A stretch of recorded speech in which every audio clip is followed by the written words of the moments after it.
आमदार डॉक्टर आशिष देशमुख यांनी खुरसापारच्या शोकग्रस्त कुटुंबांना भेट दिली. सरकारी मदतीचं आश्वासन दिलं.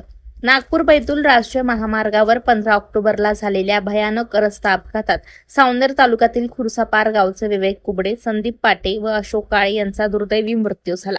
वडचिचोळी हिवरा मोकळ्याजवळ ट्रॅक्टर आणि ट्रकच्या धडकेत तिघेही शेतीची वस्तू घेऊन गावी परतत असताना सापडले.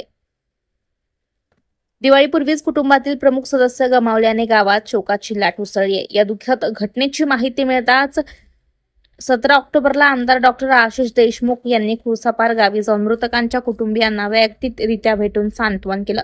पीडितांना धीर देताना त्यांनी सरकारी मदत मिळवून देण्याचं ठाम आश्वासन दिले. तसेच इतर आवश्यक मदतीसाठी तात्काळ व्यवस्था करणार असल्याचंही त्यांनी सांगितलं. सांत्वन भेटीदरम्यान भाजप राज्य परिषद सदस्य डॉक्टर राजीव पोद्दार आणि जिल्हाध्यक्ष मनोहर कुंभारे उपस्थित होते.